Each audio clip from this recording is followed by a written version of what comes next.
everyone, my name is Roya, and today I'm coming to you with the books that I read in the latter half of April.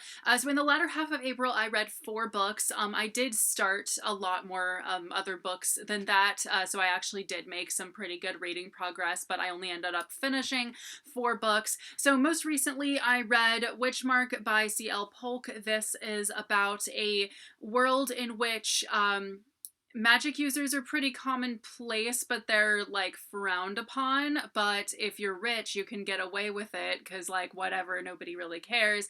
But then the problem becomes that the people whose abilities do not involve controlling the weather are really undervalued, and they're basically treated like just batteries for those people to draw upon. So our main character is a guy who his ability is healing, and his family and society and everything are dumb and just don't realize that that's a really valuable skill. So basically his whole life he's been told that he's useless and that he's basically going to just be like imprisoned by his sister, who is one of the people who can control the weather, so that she can be more powerful by drawing on his power and all of that. And apparently that's like a really shitty life, basically. We don't really see how very much about just how bad that can be. It's mostly just told to us in this story, but it definitely is pretty crappy. Like, it makes people want to kill themselves and all kinds of stuff. So he doesn't want to do that. He ended up going like running away, joining the army, becoming a doctor, all of that stuff, using his skill to actually heal people. And so our story starts with him being a doctor, and he is really careful not to use his magic very much because he doesn't want to draw attention to himself and let anyone catch him, because if it's found out that he's a magic user, he could at least lose his job, at worst get sent to an insane asylum, and then at very worst have his family show up in the insane asylum and get him back. He finds out that some stuff is going on that is going to affect kind of the world as a whole, that type of thing. It's found out that when people die in his country, their souls are no longer going to the afterlife. They are kind of just like disappearing and nobody knows where they're going, and he has to find out all of this stuff. So this was a really good book. It's not very long either, and I'm really looking forward to reading the next one. The Shadow Throne by Django Wexler. This is the second book in the Shadow Campaigns series. I don't even know how long this series is anymore, but anyway. So I really liked this one. I liked it more than the first one. I read the first book like a couple years ago, like 2 or 3 years ago at least. I think it must have actually been 3 or 4 years ago. I don't know. And I liked it, but I wasn't too sure about it because it was very much just kind of setting up the world and the characters and all of that. Whereas this one really develops the world and the characters a lot more and introduces us to a lot more of what is going on. And so basically, if you don't know, this is kind of a like military fantasy. One of the main characters is lesbian. And basically we do get a lot of really good main characters and a lot of good just kind of political stuff going on that we don't really know. Like, it's really great, and I really like it. I'm really looking forward to reading the next one. Prisoners in the Palace by Michaela McColl. This is a really shiny book. This is about a girl who winds up losing her parents in a tragic accident. So she goes from being someone of a lot of wealth and all of that and influence to being dirt poor.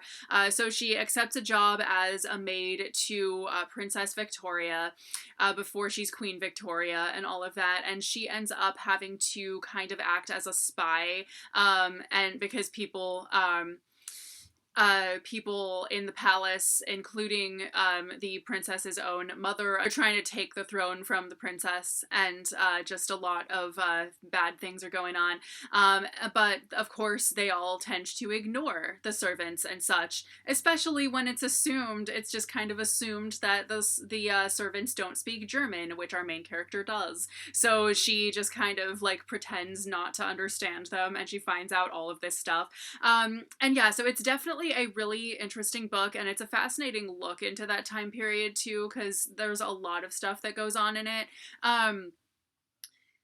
And it's also really interesting to see how the rich people in this, even the very well-intentioned ones, really have zero clue what it's like to not be rich.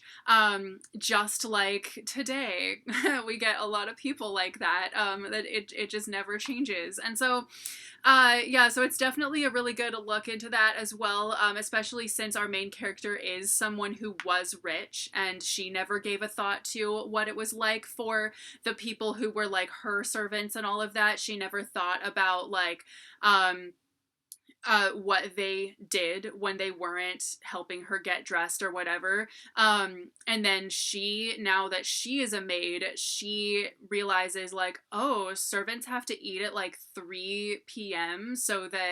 Um, so that they're not like hungry when they're attending the rich people during dinner. Like she never thought about where servants went to sleep or like anything about what they did during the day at all. And it's like shocking to her that she only gets 1 day off a month. Yeah, no, it's a very well researched, really interesting book, and I really liked it. And finally, the first book that I finished in the latter half of the month is The Happiness Advantage, which is currently reflecting its orange light onto my face. But anyway, so basically this is a sort of self-help-ish book about how you know, we're always told like if you do this you'll be happy or whatever, but actually it's the people who find joy in that or are happy when they do that that actually achieve more. So for instance, when I was in high school and my friend scored 100% on the math SAT and I asked like why, you know, how did you do that? Because like I'm horrible at math and I hated math, and I asked her like, how'd you score 100? Like, what did you do? What did you study? Blah blah blah. And she just said, I like math. And that was all. So this book brings up a lot of really good points overall and just kind of discusses a lot of different things. It's actually, and it goes through a lot of different studies that were done. It really backs everything up. It's hard to give a good summary of this, but that's the gist of it. And actually, if you read even parts of this, it could actually really make you think about different stuff about your life, I think. Let me know if you've read any of these, have any thoughts on them, any of that. Thank you guys so much for watching, and I will see you very soon with a new video. Bye!